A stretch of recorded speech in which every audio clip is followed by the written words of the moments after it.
Bienvenue à tous et à toutes dans votre émission On en parle sur AfroWeb TV. Merci de nous choisir encore et encore chez vous, dans le confort de vos maisons.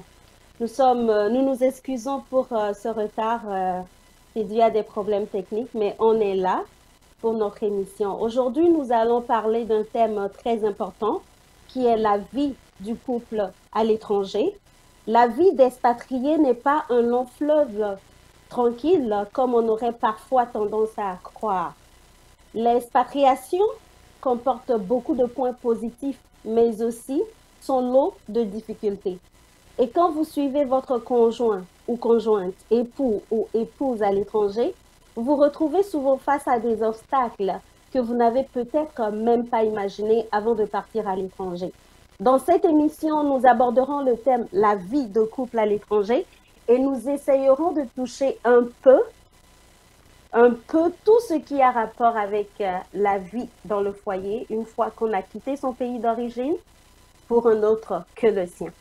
Pour cela, nous recevons pour vous, chers auditeurs et auditrices de AfroWeb TV, une dame exceptionnelle qui vit du côté des États-Unis. Passionnée de Christ, elle aime Dieu et tout ce qui concerne le corps du Christ. Elle est fondatrice de Kingdom Matters, les affaires du royaume sur les réseaux sociaux. Elle est aussi chantre de l'Éternel, conductrice de louanges et d'adoration. Mariée et mère de 3 enfants, elle a une plateforme qui s'appelle Vive les mariés. Cette plateforme parle de la vie du couple au quotidien. Elle est vraiment passionnée par le bien-être des couples et elle s'attelle à ce que la génération future puisse avoir de bons fondements avant de rentrer en mariage et aussi à ce que ceux qui sont déjà mariés aient des maisons paisibles et des foyers harmonieux. Puisque c'est d'elle qu'on parle, Josie Ténor est notre invitée de ce jour. Merci de la recevoir. Bonjour, grande sœur Josie Ténor. Comment allez-vous?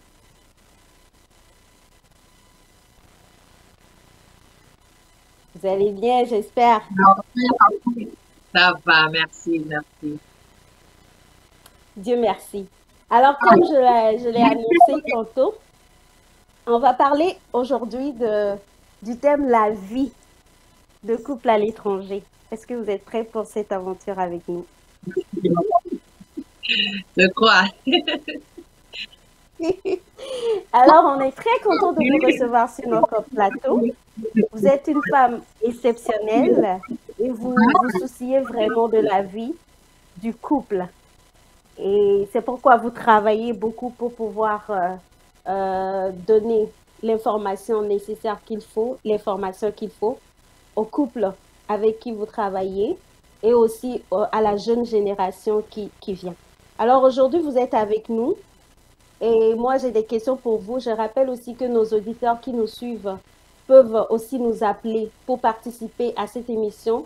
Ils peuvent nous appeler sur le +1 319 462 89 79 pour poser directement leurs questions à notre invité et aussi apporter leur point de vue à la discussion.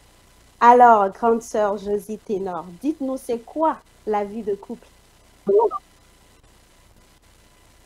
Comme le dit le nom déjà, la vie, c'est nos activités, tout ce que nous faisons quand nous nous réveillons, pendant le temps que nous nous sommes réveillés et le temps que nous repartons dormir, tout ce qui se passe là, ça constitue notre vie vraiment. Donc, si on peut dire la vie du couple, c'est tous les challenges, les activités, les problèmes, tout ce qui survit quand tu vis avec quelqu'un, du début de votre rencontre jusqu'à la fin de votre vie. Exactement, du début jusqu'à la fin de votre vie, puisque la Bible dit que les deux formeront une seule chair, n'est-ce pas? Voilà, C'est tu as ça. bien compris. Alors, d'après ce que vous voyez souvent autour de vous, comment les couples africains, selon vous, vivent-ils leur vie de couple dans leur pays d'accueil? Vous vivez du côté des États-Unis. Qu'est-ce que vous remarquez autour de vous? Je remarque que une fois arrivé aux États-Unis, je ne pourrais pas dire qu'on perd la valeur de l'amour qui nous a unis, mais je prendrais plutôt l'autre côté que une fois arrivé aux États-Unis, on est accablé par le stress de la vie à l'étranger et on a tendance à changer de focus au lieu de s'atteler à cultiver cet amour, à faire de sorte que notre foyer puisse réussir.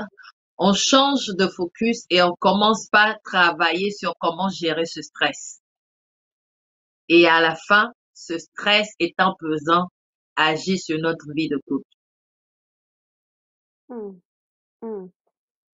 Ce stress très pesant agit finalement sur notre vie de couple. C'est une réalité.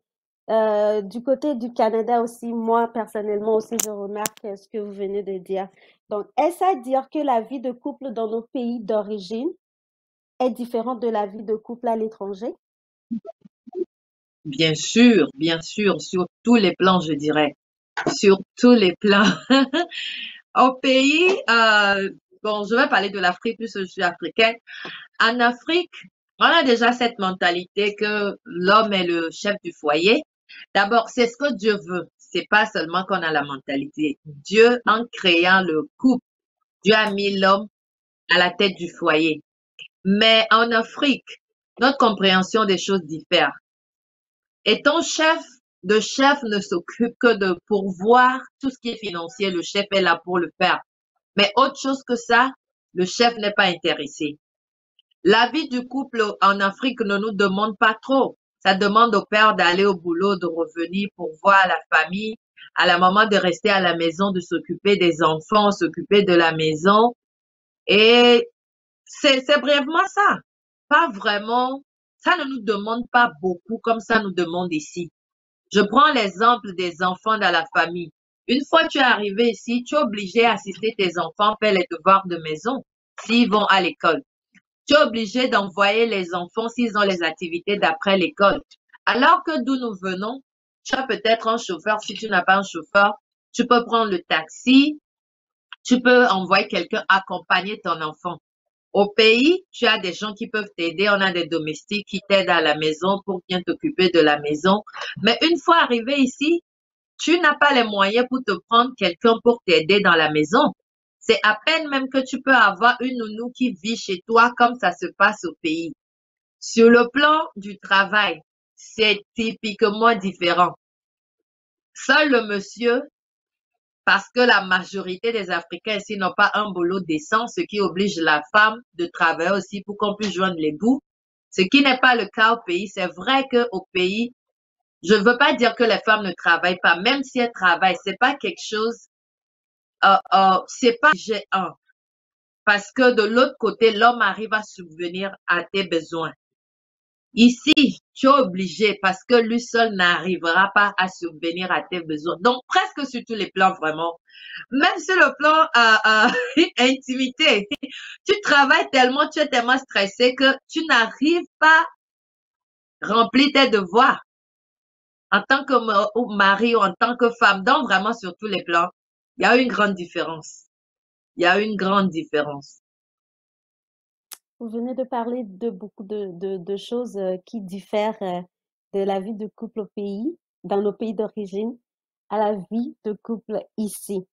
Est-ce que les difficultés qu'on rencontre au pays, euh, qu'on rencontre dans le couple diffèrent d'un pays à l'autre ou d'un continent à l'autre, d'après ce que vous venez de dire? Est-ce que c'est ce que je peux comprendre? Oui, ça peut être vrai. Parce que étant un humain, ton habitude change et ça dépend du milieu où tu vis. Comme par exemple, étant en Afrique, tu t'habilles la majorité des temps en pagne et une fois pensant, tu mets les jeans et autres là. Mais dès que tu quittes l'Afrique, tu mets de moins en moins les habits qui sont conçus en pagne. D'abord, c'est dû à notre climat. Et en plus de ça, tu n'as pas aussi vraiment les moyens de t'offrir ces genres de pagne parce que où tu vis, les gens ne portent pas ça beaucoup. Donc, il y Mhm. en a pas à gogo. Donc, chaque fois quand tu changes de milieu, forcément, il y a le changement. Il y a le changement. À moins que toi-même tu refuses de changer. Sinon, il y a changement. Mhm. Mhm. Il y a changement d'un pays à l'autre, d'un continent à l'autre, c'est évident. OK. Alors, pouvez-vous nous parler un peu des défis auxquels les couples doivent s'attendre une fois arrivés en Occident ou à l'étranger? Hmm. Les défis, c'est d'abord le changement du milieu où vous avez l'habitude de vivre. C'est d'abord le changement de ce milieu-là. Quand vous venez de l'Afrique, ayez la mentalité déjà qu'une fois arrivé ici, vous devez être solide en tant que couple. Sinon, il y a beaucoup de choses qui peuvent vous aider à se séparer. Le taux de divorce est aussi augmenté ici. Je ne crois pas que on parle de taux de divorce que nous avons en Afrique, on peut les comparer au taux de divorce que nous avons en Occident. D'abord, quand on vient, on n'est pas préparé. Donc, quand tu commences par voir les réalités ici, ça te déstabilise. Alors, le défi auquel on doit s'attendre, d'abord savoir il y aura changement forcément et s'apprêter à ces changements-là. Et comment est-ce qu'on s'apprête à ça? La personne chez qui vous venez vous demander des renseignements. Et la plupart des temps, je remarque que nous, en Afrique, on n'a pas cette ouverture d'esprit-là. Donc, on n'arrive pas à poser les questions quand il faut. Alors, je vais plus dire aux gens qui vivent déjà à l'Occident, quand tu as quelqu'un qui vient, essaie de communiquer à cette personne-là la bonne manière de faire les choses ici ou les défis que cette personne attend de là. Ça, c'est un. De deux, il y a même des gens qui ont la volonté de partager ces défis-là, mais la personne qui quitte l'Afrique n'est pas ouverte.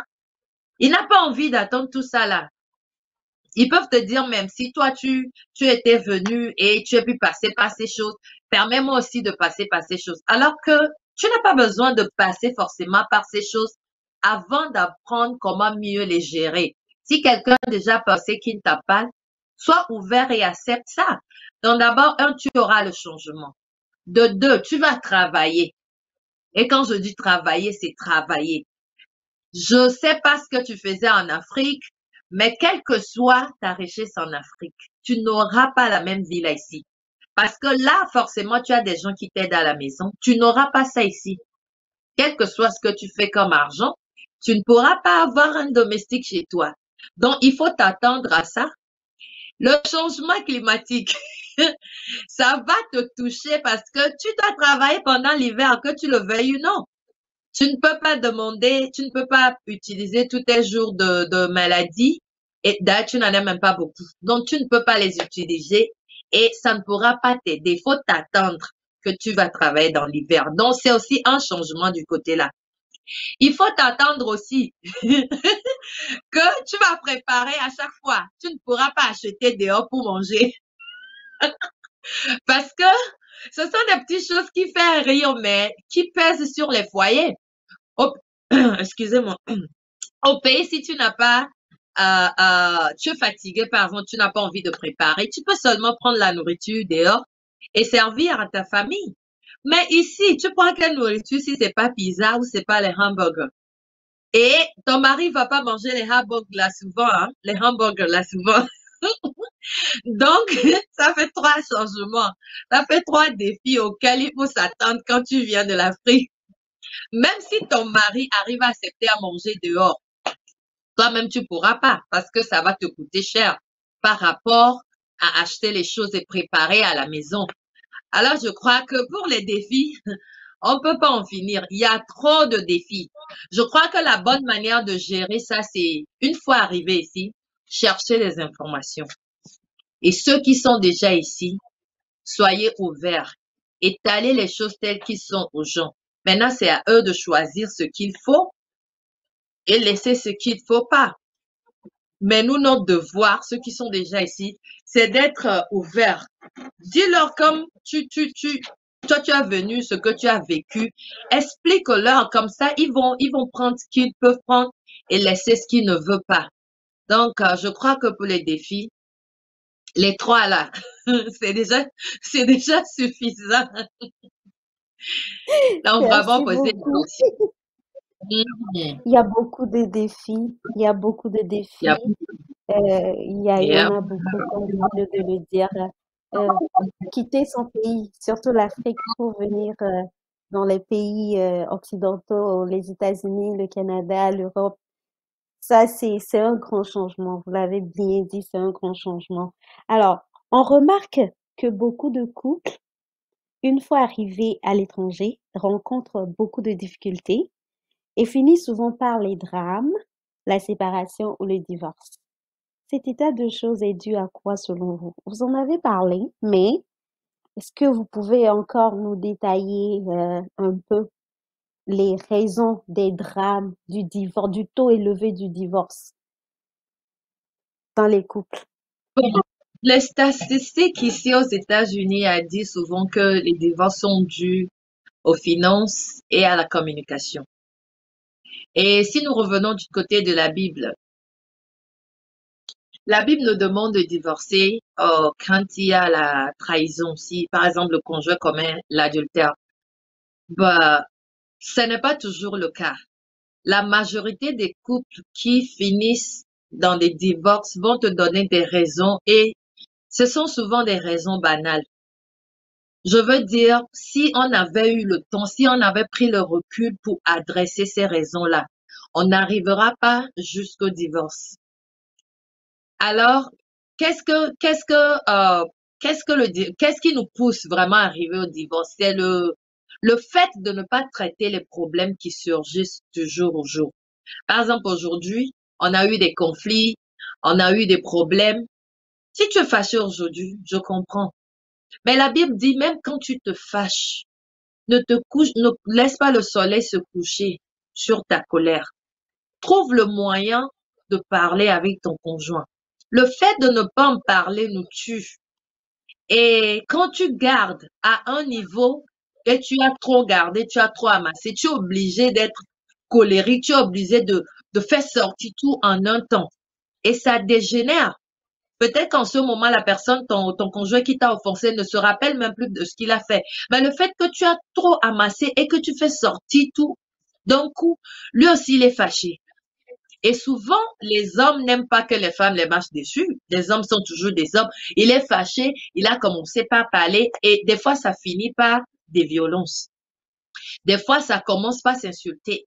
Des fois, ça commence par être blessé au point où on n'a même pas envie de se parler. Et tout ça là qu'on emmagasine, un jour tu vas seulement te dire que je n'ai pas la joie dans cette maison. Je ne vais pas mourir parce que je suis mariée. Et puisque les États-Unis s'y donnent vraiment de privilèges aux femmes, les femmes se lèvent et ils font leur bagage et ils s'en vont.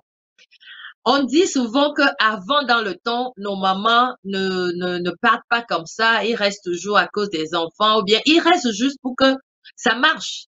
Mais la raison pour laquelle les mamans la faisaient, on les connaît. Aujourd'hui, là, les femmes sont indépendantes. Et ils se disent souvent que même si je suis plus avec toi, je pourrais m'en sortir. Et sans problème, doucement, les femmes vont se lever et quitter le foyer, la plupart des temps. Donc, ce sont des petits problèmes qu'on laisse accumuler qui nous amènent à ce stade-là. Donc, ce qui m'amène à interpeller les gens pour dire, il faut se connaître et savoir de quelle manière tu peux faire comprendre à ton conjoint ce qui t'a fait ou bien ce que tu n'aimes pas. C'est vrai, la vie du couple n'est pas du tout facile. Tu peux reprocher quelque chose à quelqu'un pendant 5 ans et tu ne vois toujours pas le résultat. Et ça peut te rendre frustré. Mais l'on dit souvent que les couples, c'est l'union de deux personnes qui sont prêtes à se pardonner chaque jour.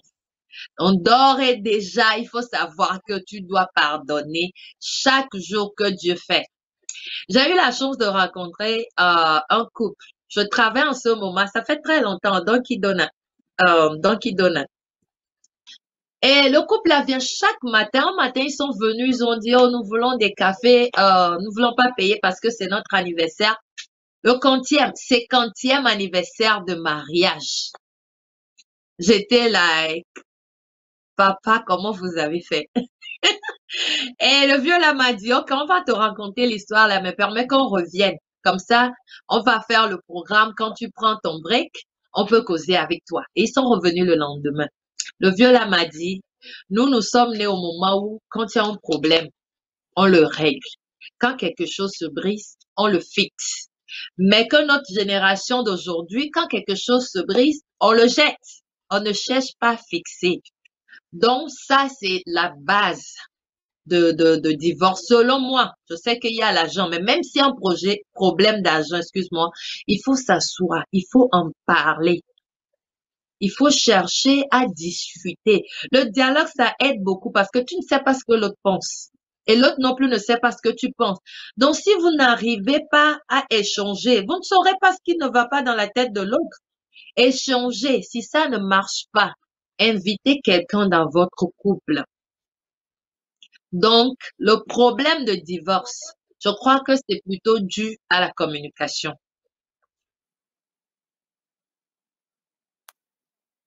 Dû à la communication.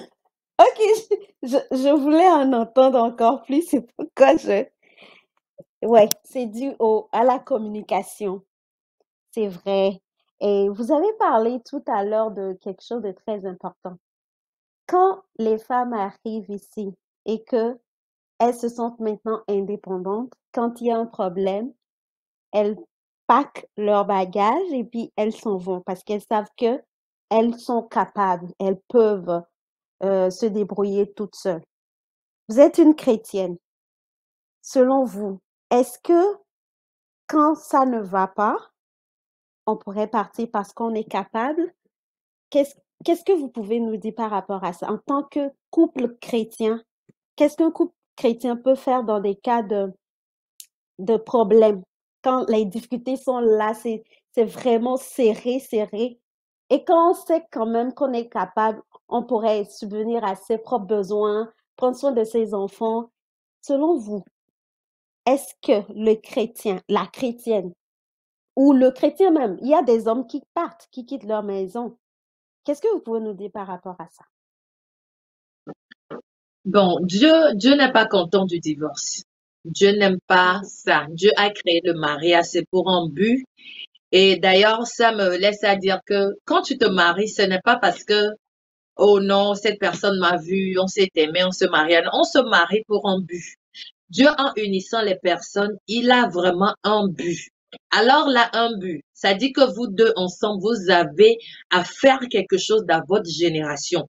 Ce que tu ne pourras jamais réaliser en tant que femme, euh, euh, euh, comme on dit, en tant que femme étant seule, ce que l'autre homme aussi ne pourra pas réaliser. Quand Dieu vous met ensemble, il a un but, il a un projet précis. Alors le mariage n'est pas à prendre légèrement, contrairement à ce que nous voyons aujourd'hui. Comme je viens de le dire, c'est pas parce que tu peux subvenir à tes besoins que quand il y a un problème, tu te lèves et tu t'en vas. D'abord, ça montre que tu n'es pas mature. De deux, que tu ne t'es pas prêt pour le mariage. Parce que comme je viens de dire, le mariage, c'est l'union de deux personnes qui sont prêtes à se pardonner chaque jour. Quand il y a un problème, on le règle. C'est comme avec ton ami ou ta meilleure amie. Quand vous avez les problèmes, vous ne laissez pas le problème la perdurer. Vous parlez de ça. Voilà, Karen, tu m'as dit ça hier. Moi, je n'ai pas aimé, je n'ai pas apprécié. Si on doit marcher, la Bible dit, est-ce que deux personnes marchent sans être convenues? Avant qu'on ne commence cette marche appelée mariage, on s'était assis, on causait, on riait. Pendant ces temps, on disait les choses. Entre parenthèses, c'est pour cela, ceux qui ne sont pas encore mariés. Pendant le moment de, comment on dit, le date, les dates là, comment on dit ça en français? Les Au moment où fiançailles vous sortiez. ou... Ouais. Non, même avant les fiançailles, parce que les fois que tu veux te marier à cette personne. Avant même les fiançailles, au moment où le gars t'approche, voilà le moment de montrer ce que tu aimes, de montrer ton vrai caractère. Ça dit, expose-toi à la personne. D'ores et déjà, pour qu'il sache ce qui l'attend. La plupart des temps, ces choses-là ne sont pas révélées. C'est pour cela, quand on se marie, les gens disent que, oh, il a changé. Il n'a pas changé. Tous ces caractères-là étaient là, seulement ils n'ont pas été révélés. Donc, ne prenez pas ces temps-là à la légère. C'est le vrai moment même de bâtir le mariage. Ce n'est pas juste aller au cinéma, à la crèmerie, les glaces, causer, regarder les films. Non, il y a ça aussi. Mais la grande partie, la consacrez-le à vous découvrir l'un et l'autre. Comme ça, quand vous entrez dedans, tu sais que quand je vais pincer ici pour mon homme, il va pas aimer. Donc, tu pinces pas. Tu saurais que quand mon homme réagit de la sorte là, c'est comme ça je dois me comporter pour la paix. Et l'autre manière pour pouvoir éviter ça, il faut déjà te mettre dans la tête que tu ne rentres pas dans le mariage pour sortir. Si tu nourris ça en toi, que si ça ne va pas, je vais partir, c'est en ce moment-là que quand ça ne va pas vraiment, tu pars. Mais quand tu te mets dans la tête que non, je ne vais pas quitter cet homme, j'aime mon homme, je vais rester avec ma femme, je vais m'atteler à ce que ça marche. Et vraiment, il faut qu'on entre dans le mariage avec l'idée de le faire marcher. La majorité des temps, nous entrons dans le mariage attendant que l'autre va me donner la joie, l'autre va faire mon plaisir, tout ça là. C'est vrai, il a l'obligation de te rendre heureux, de même que toi aussi tu as l'obligation de le rendre heureux. Mais si ça ne va pas, prenez le temps d'en parler. Discutez. Si entre vous deux ça ne passe pas, allez voir votre pasteur, le comité de mariage dans votre église. Si ça passe pas là-bas, mets les genoux par terre. Vous savez, Dieu, il est cette personne-là. Il change les choses sans l'aide de personne. Tu vas voir ton homme, cette chose-là que tu lui reproches, ça va changer radicalement. Tu vas seulement remarquer que ta femme est devenue docile, ta femme fait les choses aisément. Ça dit, tu verras le changement quand Dieu intervient. Alors moi, j'évite tous les raccourcis là. Je mets les genoux par terre. Je dis à Dieu que voilà.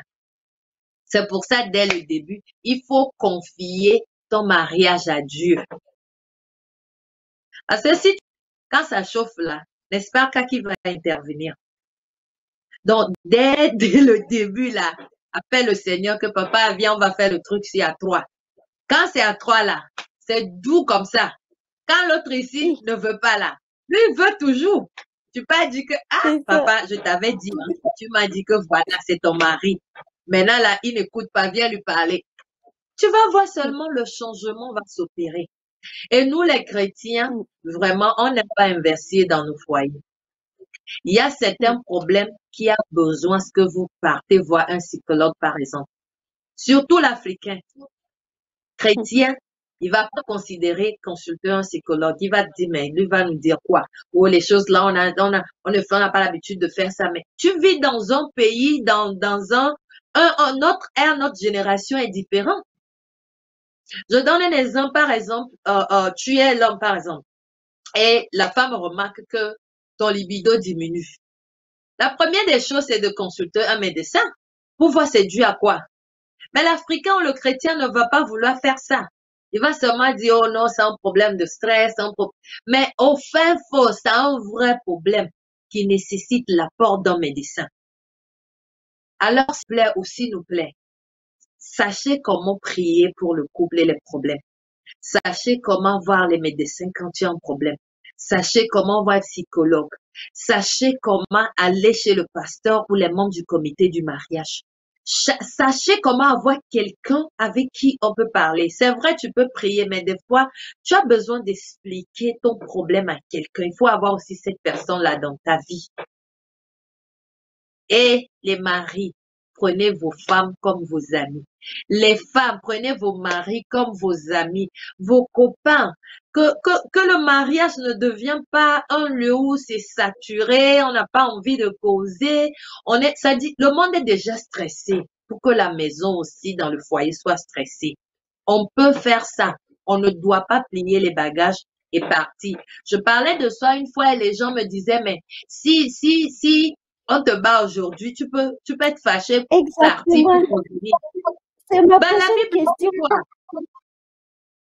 C'est ma prochaine question, ma sœur, parce que ici, il y a des gens, des hommes qui deviennent des cogneurs.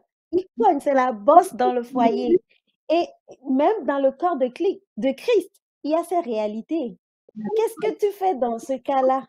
Quand ton mari te cogne. Et ici, à l'Occident, à l'étranger, aux États-Unis, au Canada, dans les pays dans lesquels nous vivons aujourd'hui, on a des organismes qui prennent soin de ces femmes-là. Et quand ça arrive, quand un homme te cogne là, il te cognera toujours, alors quitte-la.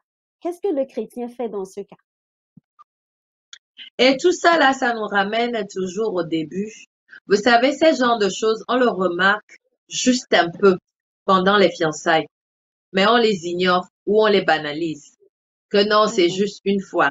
Ok, ça peut t'arriver une fois et tu essaies de voir, tu es en train d'étudier la personne et si tu vois que cette façon de faire là est récurrente, alors tu dois vraiment prendre ça au sérieux.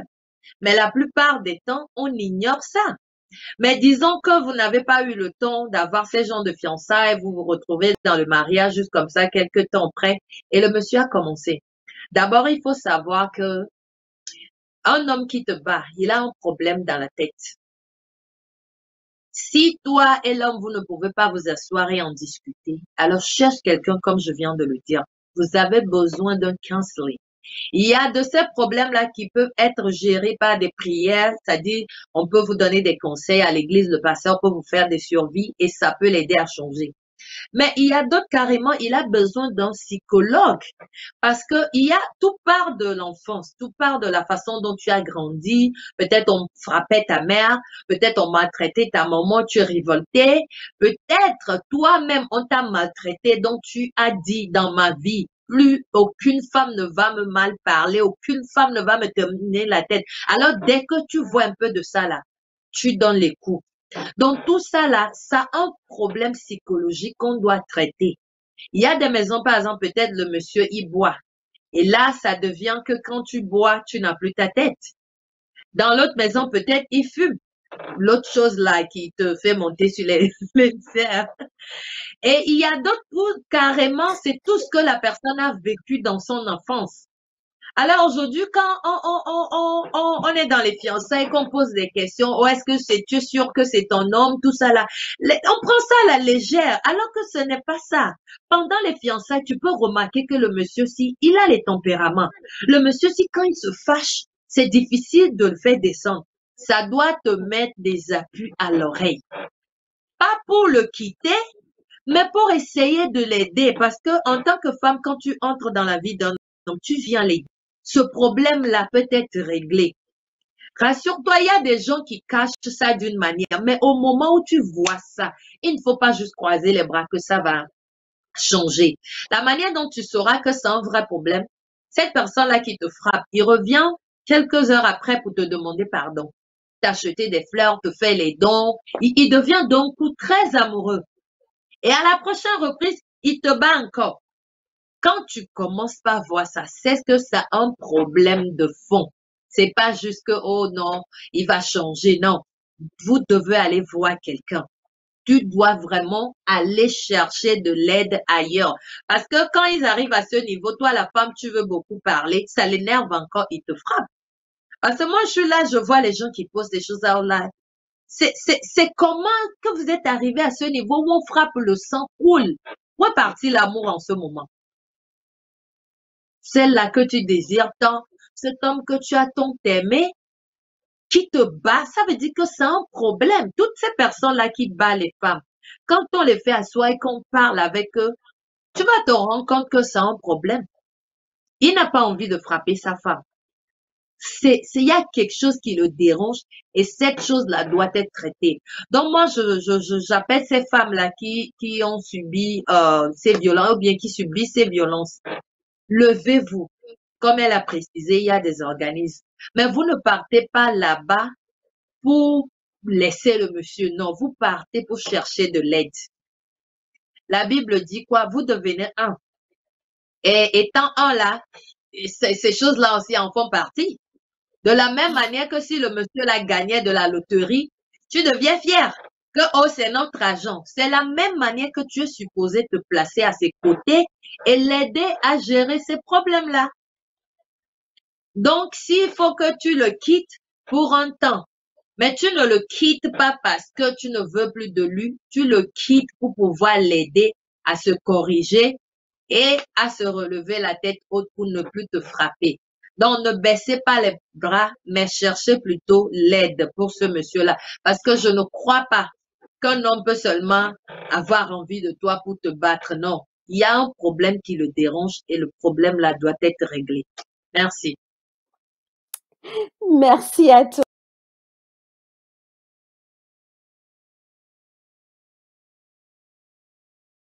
toujours nous appeler pour participer à ce débat qui est très intéressant. Nous recevons aujourd'hui Josie Ténor, notre consoeur, qui nous parle de, de la vie du couple à l'étranger aujourd'hui sur AfroWeb TV. Vous pouvez nous appeler sur le +1 319 462 89 79. Alors, grande sœur, dites-moi, il y a beaucoup d'hommes qui disent que les femmes, surtout africaines, quand elles arrivent aux États-Unis, à l'Occident, dans nos pays ici, et quand elles goûtent à la vie ici, et quand elles découvrent leur potentiel et tout, elles changent. Est-ce que c'est vrai? Qu'est-ce qui est la réalité dans cet état de choses? Qu'est-ce que vous pouvez nous dire par rapport à ça? Comme on l'avait mentionné, le changement, c'est évident, inévident, je devais dire. Inévitable, oh, vraiment. Quand tu quittes l'Afrique pour arriver ici, forcément, il y a le changement. Et qu'est-ce qu'on dit souvent? On dit que seuls les imbéciles ne changent pas. Donc, si ta femme arrive ici, toi-même, la personne qui dit qu'elle a changé, là, toi aussi, tu as changé. Il y a des choses que tu n'as pas l'habitude de faire en Afrique, mais arriver ici une fois, tu le fais. Alors, souvent, moi, je dis seulement que les hommes eux-mêmes ne se préparent pas à ce changement-là. Changement, il y aura forcément. Elle ne va plus parler comme, pas parler, et raisonner, je veux dire. Parce que si les choses sont rapides, on a une longueur d'avance sur la manière dont on fait les choses en Afrique. Donc, quand tu viens ici, la première semaine, deuxième semaine, tu commences même pas à voir ces choses. On va nous refuser le changement là. Pourquoi? Même ton teint ici là, ça change quand tu arrives ici. Alors pourquoi tu ne veux pas que ma personne change? Ça va changer forcément. Maintenant, la question qui se pose, c'est que est-ce que ces changements-là, c'est pour le bien-être de notre couple ou ce sont des changements qui vont nous affecter? C'est là où nous devons encore nous asseoir pour dire que vraiment, chérie, quand on vient ici, si d'abord, quand ta femme la vient ou quand ton mari vient, tu fais asseoir le gars ou la femme, tu lui expliques les choses telles que ça se passe dans l'honnêteté. La plupart des temps, on ne dit pas la vérité d'abord quand tu es au pays là. Ce qu'on te dit, c'est pas ce qui se passe ici. Alors toi, tu as autre vision des États-Unis, de l'Europe ou du Canada. Et quand tu arrives, tu vas te confronter aux vérités qui sont ici. Et automatiquement, ça va te pousser à changer. Parce que tu ne peux pas vivre la façon dont tu vis au pays là, à l'Occident, et attendre que tu puisses prospérer. Ça ne marche pas. Prenons même l'exemple de nos enfants. La façon dont on éduque en Afrique, c'est pas la même chose ici. Ici, même les enfants de 5 ans, tu pars, on te demande pourquoi. Va faire ça, mais maman, pourquoi? Va dormir, mais pourquoi je n'ai pas sommeil? Ces façons de faire là, c'est pas la même chose en Afrique. En Afrique, on te dit va dormir, tu pas dormir. Il y a des enfants qui demandent pourquoi, mais c'est pas courant comme à l'Occident. Alors à ces hommes et à ces femmes, je dirais plutôt qu'il faut voir si ces changements-là, ça va vous bénéficier en tant que couple ou ça va nous nuire. Autant où ça aide votre couple à avancer, Dieu merci. Mais si ça n'aide pas le couple à avancer, là, vous devez vous asseoir et dire à papa ou à maman ce qu'il faut prendre et ce qu'il faut laisser. Et tout en parlant en amour, je crois que ça va changer. Et l'autre côté aussi, c'est de ne pas chercher à dominer cette personne-là parce qu'elle vient d'arriver. Vous savez, quand vous commencez par dire, oh, moi, je suis ici avec toi, avant toi, je connais comment ça se passe, tu dois travailler, et quand tu travailles, tu dois me donner ton argent, oh, ici, là, ça se passe pas comme ça, avec tout l'air, là, la personne va se sentir frustrée, et la personne va commencer par chercher ailleurs. Mais dis-moi, comment ça se passe ici? La majorité des gens, les gens mentent quand les gens viennent comme ça, là. Le mari ment à sa femme. Il y a des gens ici qui n'ont jamais parlé de tasses qu'on remplit ici les fins d'année à la femme qui est venue d'Afrique pendant 3 ans. Et le jour où la femme a su qu'il y a quelque chose comme ça, tu prends mon nom, tu prends les enfants, tu prends et tu files les tasses, tu prends l'argent, tu ne me dis rien. Et je ne suis au courant de l'argent là qui entre. Est-ce que tu penses que cette femme là, quand elle va chose là dehors sera la même personne à la maison. Non, elle va changer et ce changement-là sera négatif. Alors, si on peut être véridique dès le début, ça nous ramène toujours à la communication. Ma chérie, comme tu es venue ici, là, voilà, voilà, voilà. Si tu n'es pas en mesure de lui dire les choses telles qu'elles sont, trouve quelqu'un que tu connais, en qui tu as confiance, qui peut lui montrer les pas à poser. Et ça, tu montres en amour, tu montres en vérité. Comme ça, elle aussi, elle va comprendre et vous allez bien marcher. Mais quand tu ne dis rien à la maison et qu'elle part dehors, elle découvre les choses, forcément, elle va changer. Et quand elle change, tu vas dire qu'elle change. C'est normal qu'elle change, papa. Celle qui n'avait pas l'argent à la maison à s'offrir les tresses comme ça là en Afrique, elle est venue ici. La première des choses, c'est qu'elle travaille dans le salon de coiffure. Elle va se faire les tresses ici, où elle ne paie pas. Donc, elle peut la longueur qu'elle veut. Et quand elle rentre avec cette longueur-là, le monsieur va dire, oh, tu es devenu autre chose. C'est pas la femme que j'avais au pays. Comment tu fais les cheveux longs comme ça? Papa, est-ce que ces cheveux longs-là, ça embellit ta femme? Est-ce que ça nuit à ton foyer? Est-ce que ça te dit que non? Non. Donc vraiment, on repart à la communication. Quand la personne vient, forcément la personne va changer parce que elle a changé de milieu. Il faut d'abord accepter ça. Maintenant, être véridique avec la personne pour l'aider aussi à savoir comment vivre la vie à l'Occident. Et ensemble, nous allons évoluer. Merci beaucoup. Qu'est-ce que vous pouvez nous dire par rapport, vous avez parlé du bon côté des changements. Qu'est-ce que vous pouvez dire allant dans le sens contraire, c'est-à-dire des femmes qui deviennent acariâtres, qui se lèvent contre leur mari, qui deviennent vraiment incontrôlables et qui sont plus les mêmes personnes. Qu'est-ce que vous pouvez dire dans ce cas? Il y en a aussi. Et je suis tellement focalisée sur le bon côté des choses que j'ignore ça. Il y en a vraiment, il y a certaines aussi femmes, quand ils viennent comme ça, ils commencent pas à travailler, ils ont les salaires, ils croient que ils peuvent maintenant commander l'homme. L'homme restera toujours l'homme. Et je ne comprends pas ces genres de femmes, en fait. Je ne sais pas. Moi, je suis le genre de femme que j'aime avoir l'homme à mes côtés. C'est-à-dire, je veux avoir cette protection de savoir que j'ai mon homme, de savoir que j'ai cette personne-là sur qui je peux compter. C'est-à-dire que tu sors le matin, quelque chose t'arrive. Cette personne-là, elle est à tout moment. C'est lui que tu peux appeler, ça ne va pas au boulot, c'est à lui, tu envoies les tests. Quand tu viens à la maison, comme dit les Camerounais, tu papotes avec les gens, la personne là, je veux dire. Donc, je ne sais pas comment on arrive à ce niveau-là où on veut prendre la place là. Si tu gagnes de l'argent, d'abord, ça part du bas âge. Donc, toi, tu gagnes de l'argent, c'est ton argent. La bonne manière des choses, même si tu gagnes l'argent, c'est notre argent. Quand ton mari travaille, c'est pour la famille.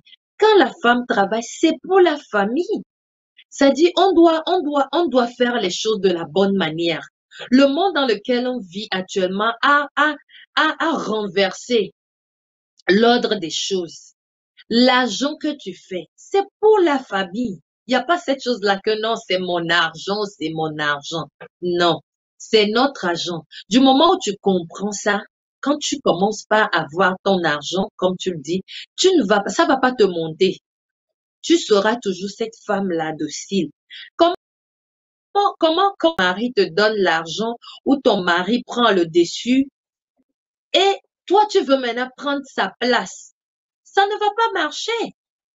D'abord, au vu des gens même, tu seras mal vu. Ça dit, tu ne donnes pas la place d'un homme à ton mari, tu seras mal vu. Quand tu fais ton argent, bon, il y a aussi des maisons où les hommes poussent les femmes à arriver à ce niveau. Et là, vous avez besoin d'aide. Tu vas seulement chercher à ce qu'on aide ton mari à comprendre que monsieur, vous êtes là. Vous n'avez plus le niveau de responsabilité. Vous devez vous lever, vous devez reprendre votre place. Parce que si l'homme n'a pas sa place, la femme est obligée de remplir cette place-là. Je veux dire, si par exemple tu es dans une maison, c'est la femme qui paie le loyer, c'est la femme qui achète la nourriture, c'est la femme qui s'occupe des enfants, c'est la femme qui paie les décarts, c'est la femme, c'est la femme, c'est la femme, tout en ne pas voulant être de chef. Tu vas voir que sa manière de faire va prendre cette tournure-là. Et la plupart des temps, quand ça prend, la femme n'est pas née pour être cette personne-là. Ça rend la femme frustrée. Et quand la femme est frustrée, ça commence par élever la voix, ça commence par passer que, oh, c'est moi, même si elle n'a pas envie de prendre cette place-là, elle finira par commencer par prendre cette place. Alors, pour éviter ces choses-là, vous devez d'abord savoir, les femmes qui ont tendance à arriver à ce niveau-là, que ton argent, c'est notre argent. La Bible a dit qu'on est devenu un. Et la Bible nous fait comprendre que les deux, quand ils travaillent, ils auront beaucoup de gains. La Bible n'a pas dit que quand les deux vont travailler, chacun aura son gain. Ils auront beaucoup de gains. Ça veut dire si je fais 50 000, tu fais 30 000. Ensemble, nous avons 80 000. Alors, nous devons aussi changer la mentalité de ce côté-là que quand tu travailles et que tu sais que c'est notre argent, ça ne te permettra pas d'arriver à ce niveau-là.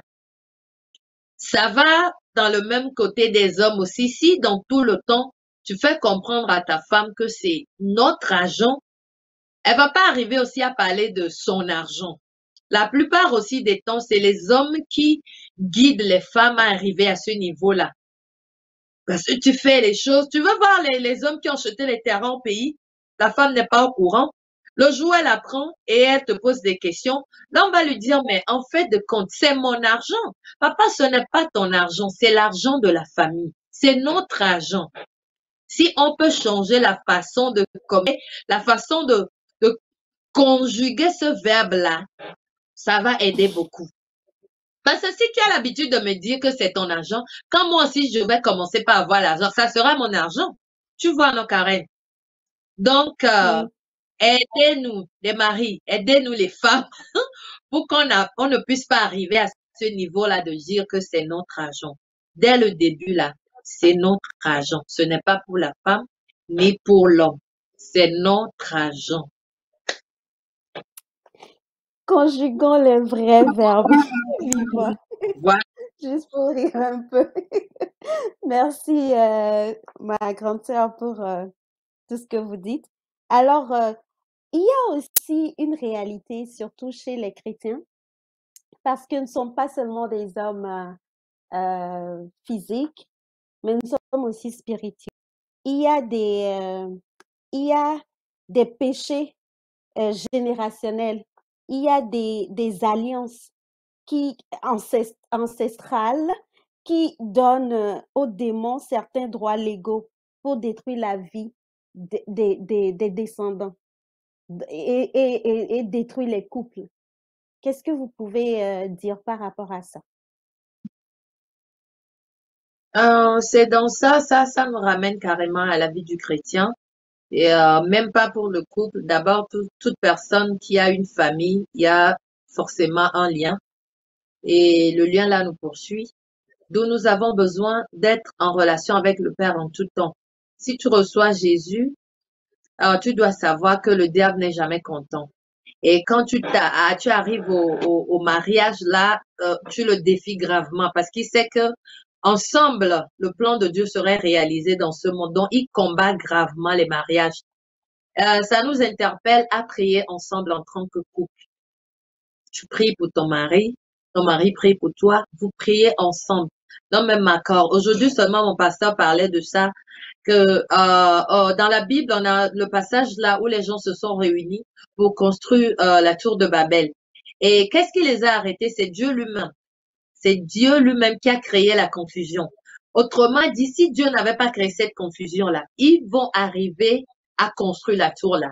Donc, dans nos foyers aussi, il faut qu'on sache que nous sommes en train de bâtir quelque chose. Et l'ennemi, le diable, n'est pas content. Il y a beaucoup de choses que on fait qui ouvrent les portes aux esprits mauvais d'entrer et d'avoir le dessus sur nous. Alors, nous devons vraiment veiller sur nous. quand tu es chrétien, tu pries pour briser ces liens-là. Ça me ramène encore chez les gens qui ne sont pas encore mariés. Pendant les temps des fiançailles, ce n'est pas le moment seulement de party all the time. C'est le moment de te mettre à genoux et vraiment prier pour ces liens qui suent ton mari ou qui suent ta future femme. Et quand tu auras fait ça avant d'entrer dans le mariage, ça sera un de moins. Et une fois dans le mariage, on doit prier pour ça tous les jours. C'est bon de remettre son mariage dans les mains de Dieu pour qu'il puisse te protéger chaque jour, pour qu'il puisse veiller sur votre foyer. Vous savez, nous les chrétiens, on a ce privilège-là. C'est vrai, les gens du monde, ils peuvent dire que nous avons l'argent, nous avons tout ce qu'il nous faut. Quand on a le problème, on peut avoir les psychologues, les conseillers, tout ça là. Mais en Jésus, nous avons cette assurance que Dieu peut changer tout. Et quand vous aide, et si tu arrives aussi à ouvrir la porte pour un esprit, tu te remets au même moment. Ça veut dire quoi? Un pasteur m'a dit quelque chose qui m'a impressionné. Il priait.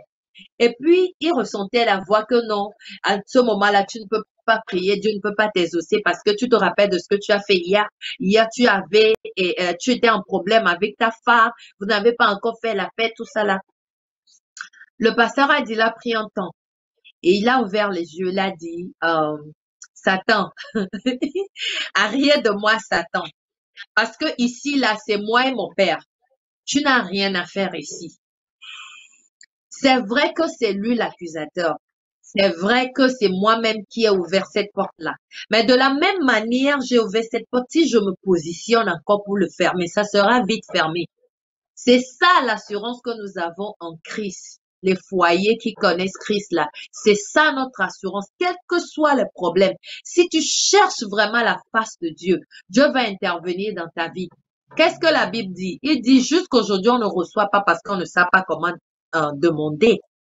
Tu demandes à Dieu pour l'avoir vite fait là. Il faut que ce que tu demandes à Dieu là puisse lui donner la gloire. Alors, si ce problème dans le foyer va faire que les gens vont se moquer de ton couple, est-ce que tu peux dire à Dieu que papa, si tu n'interviens pas ici là, les gens vont se moquer de nous. Et quand les gens se moquent de nous, ils se moquent de toi. Parce que nous, on parle de toi à chaque fois. Dieu va intervenir. Donc, il faut qu'on arrive au moment où on comprenne que c'est moi, c'est vrai, mais avoir cette autorité-là, savoir que je suis enfant de Dieu et exercer l'autorité-là pour fermer la porte-là. Parce que le diable, il n'a pas de force, hein. Il vient, il nous guette. C'est pour ça que la Bible dit qu'il rôde. Il cherche qui dévorer. Quand il trouve un peu là, il entre. Mais prenons l'exemple ici, là. Quand tu es dans ta maison, par exemple, tu es bien, tu vois les bodyguards là, garde-corps, ceux qui sont costauds comme ça là. Quand tu as ce genre de personnes devant ton portail et que le voleur passe, est-ce qu'il peut entrer? Il n'entre pas. Il voit la personne et il fait comme si rien n'était. Mais quand le voleur passe et il n'y a personne là-bas, il entre.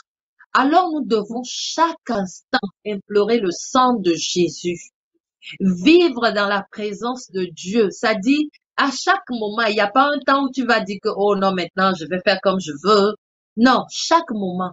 Donc, chrétien, là, tu dois vivre dans la présence de Dieu. C'est ça qui fera que tu seras protégé. Et quand tu es dans la présence de Dieu, ça te permettra de ne pas faire les choses que tu n'es pas supposé faire. Parce que l'on vit dans un monde, même, il n'y a plus de films que tu peux voir. Et il n'y a pas de film que tu vois et le film les descend de la tête aux pieds. C'est pour dire que chaque chose qui nous entoure nous aide à commettre des péchés. Mais en tant qu'enfant de Dieu, quand tu te positionnes et que tu sais que où je suis là, je marche avec Jésus. Jésus en moi, je présente. Ça va t'aider à éviter beaucoup de ces péchés qui peuvent ouvrir des portes à l'ennemi d'entrer. Alors, en tant que mari et femme, nous devons vraiment veiller à ça. Mais si t'arrive que tu as fait quelque chose et le portail est ouvert, lève-toi, prends position et referme la porte là. Merci. Merci à toi. Alors, tu es une femme chrétienne, une épouse, une mère de 3 enfants et tu as un ministère adoratrice, conductrice de louanges et d'adoration. Et tu as aussi tes occupations séculières, ton job, ton emploi que tu fais à tous les jours. Comment arrives-tu à concilier tout ça et avoir un foyer ou un couple harmonieux?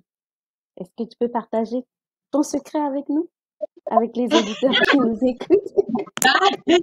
Est-ce qu'il y a un secret? C'est la grâce de Dieu, hein?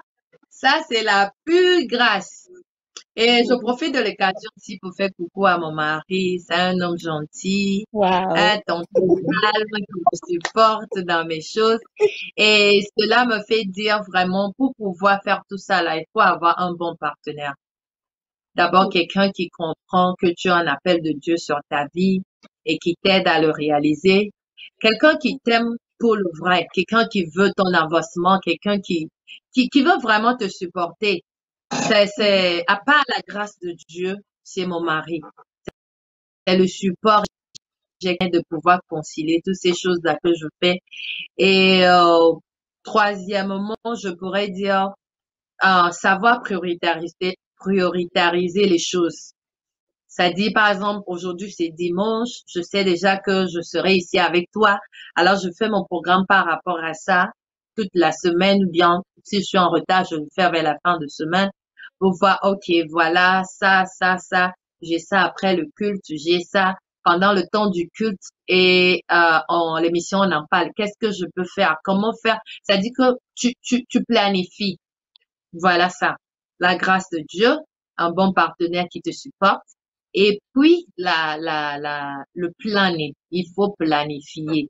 La plupart des Africains, on néglige ça. Tu ne peux pas seulement vivre comme ça. Non. Il faut savoir que je dois faire le ceci. Après ça, je dois prendre un sieste ou après ça, je dois méditer. Après ça, je dois faire sortir les enfants. Et ça va planifier, ça va t'aider beaucoup. Quand tu planifies, tu sais que tu as le culte le vendredi. Et le culte où votre église est juste à côté de Walmart. Donc, tu planifies que quand je finis le culte, je peux aller faire les courses à Walmart rapidement. Mais si tu n'as pas planifié, tu vas aller à l'église, revenir. Après, tu vas te rappeler que tu as les courses et repartir encore. Non seulement tu vas dépenser de l'essence, tu vas perdre aussi ton temps. Donc, de mon côté ici, c'est trois choses comme j'ai dit. Dieu, sa grâce, il me soutient à chaque moment. Mon mari, qui est un bon partenaire pour moi. Et troisièmement, comment prioritariser les choses ou bien planifier les choses. Voilà mes trois secrets. Très important. Que le Seigneur aide les couples à l'étranger afin que malgré le stress, malgré la réalité qu'il y a ici, qu'ils puissent s'en sortir. Euh, Est-ce que vous avez un conseil pour les couples? Vous avez parlé de votre exemple. Est-ce que vous avez quelque chose d'autre à conseiller aux couples avant qu'on ne termine cette émission parce qu'on va descendre bientôt? OK. Bon, c'est pas dire aussi que c'est pas dire tout ce que j'ai raconté ici que mon couple c'est le meilleur ou bien c'est le parfait. Il n'y a pas de couple parfait. Il y a des problèmes dans toutes les maisons, mais de savoir comment gérer les problèmes. Donc, tout ce qu'on a dit ici, si tu te retrouves là-dedans, la première des choses, c'est d'essayer de parler entre vous deux. Même avant de parler, cherche la face de Dieu. Seigneur, vraiment, ce problème me tracasse. Ce problème essaie de nous nuire. Et je veux vraiment que tu nous aides. Dieu va te donner des bonnes paroles pour parler, pour dire à ton conjoint. Si ton conjoint, c'est le genre de personne avec qui tu ne peux pas dialoguer, essaie de voir quelqu'un qui peut le raisonner ou la raisonner. Ça va vous aider. Cherche la face de Dieu, cherche quelqu'un qui peut faire raisonner. Si vous ne pouvez pas parler, vous deux. Troisièmement, aimez-vous. Quand il y a l'amour, le reste viendra. Aimez-vous, c'est-à-dire, pense à l'amour que tu as eu. La Bible nous ramène à chaque fois que le zèle du premier amour, demande au Seigneur de te donner le zèle du premier amour que tu as eu pour ton partenaire. Ça aide beaucoup. Rappelle-toi des choses que vous faisiez et que ça te donnait la joie, ce qu'il faisait et ça te poussait de devenir sa femme, de devenir son mari. Pensez à ça. Aimez-vous. Trouvez les temps où vous vous retrouvez à deux. Ça, c'est un autre problème aussi. Les couples à l'Occident, ça, c'est pas question d'Africains ou question de chrétiens. Bon, plus question d'Africains, pas question de chrétiens. Les chrétiens, c'est pire là-bas, mais Africains, cherchez à renouveler ces sorties-là avec vos femmes. Ce n'est pas une question d'argent. Tu peux même aller au McDonald's, je dis aux gens souvent, tu prends seulement un café ou un thé si tu ne bois pas le café. Tu prends seulement, il y a beaucoup de dollars menu. Il y a des hamburgers, on va là-bas, 1,29 $. Je sais pas si c'est le même au Canada là-bas. En Europe, là, tu peux trouver des petits trucs. Même va là-bas, prends même l'eau. Si tu ne veux pas acheter quelque chose, prends l'eau.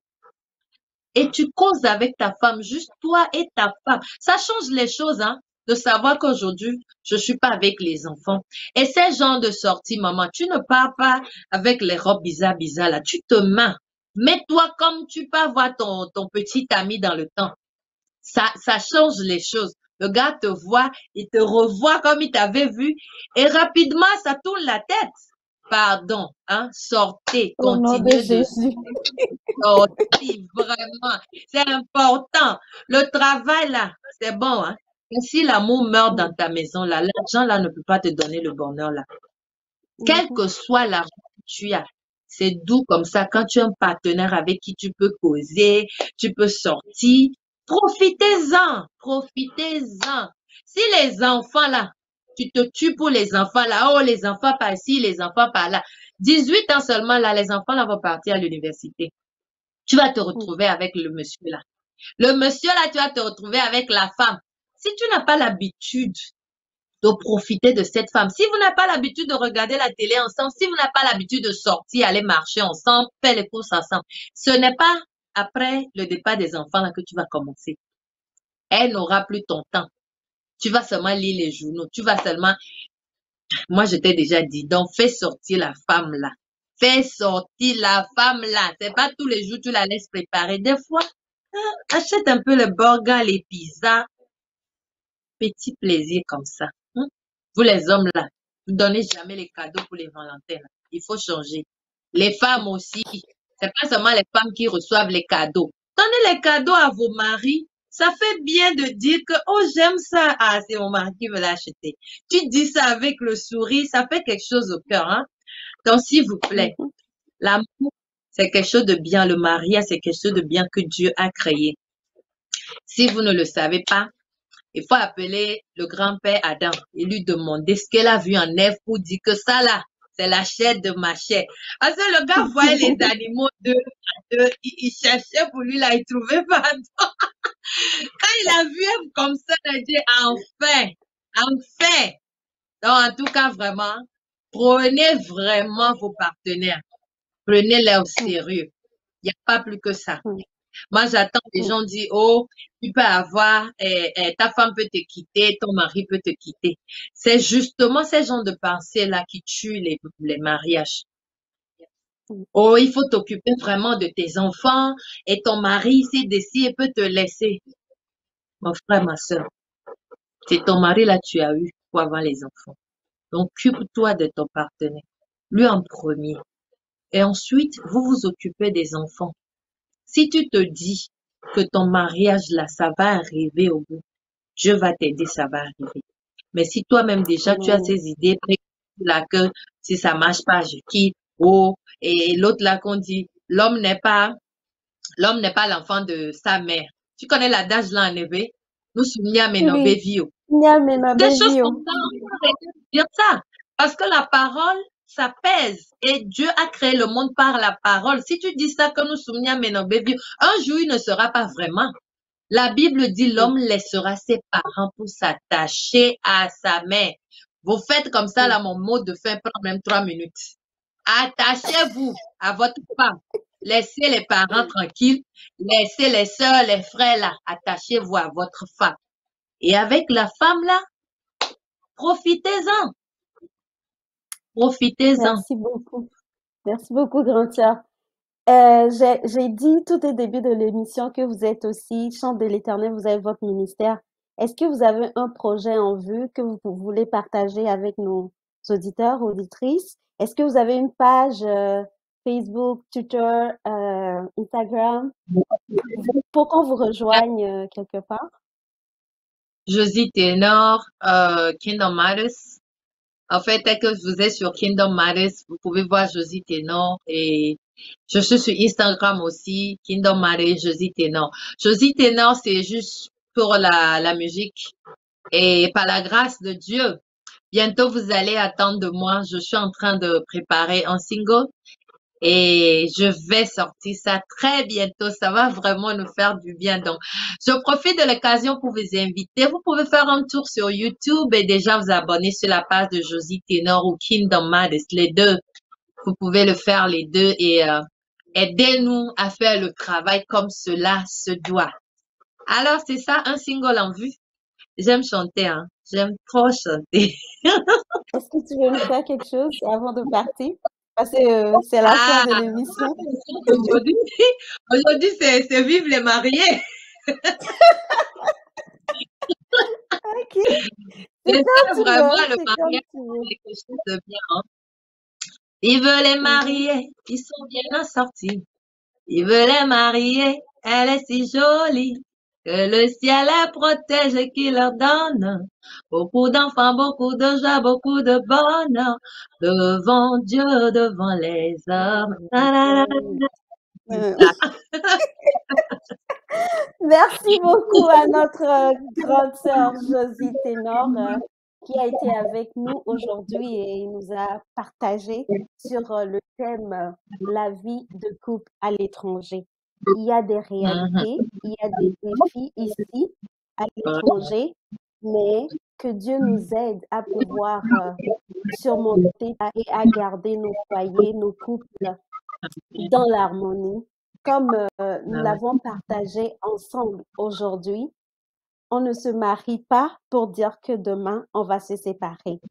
En tout cas, en Christ, on est marié pour la vie. Alors que le Seigneur nous aide à y arriver. Alors, chers téléspectateurs, auditeurs et auditrices, merci d'avoir passé ce temps avec nous aujourd'hui. Nous vous retrouverons la prochaine fois, le dimanche prochain, pour un nouveau numéro de notre émission préférée sur Afro Web TV. Vous qui ne vous êtes pas encore abonnés à cette chaîne, allez-y, abonnez-vous sur notre page Facebook et YouTube. Et si Dieu vous met à cœur de soutenir cette œuvre aussi, vous pouvez toujours le faire, nous soutenir financièrement et aussi par vos prières. Seigneur vous bénisse. Merci, ma Josie Ténor, d'être passée dans cette émission. On espère vous avoir encore une autre fois dans cette émission. Que le Seigneur vous bénisse. Merci à tous. Au revoir. Bye. Retrouvez les serviteurs et servantes de Dieu pour répondre aux interrogations de l'équipe d'Afro Web TV et des téléspectateurs chaque samedi à partir de 11 h par le biais d'Edith Aïna. Notre émission en parle, animée par Edith Aïna, sur Afro Web TV chaque samedi à partir de 11 h de chez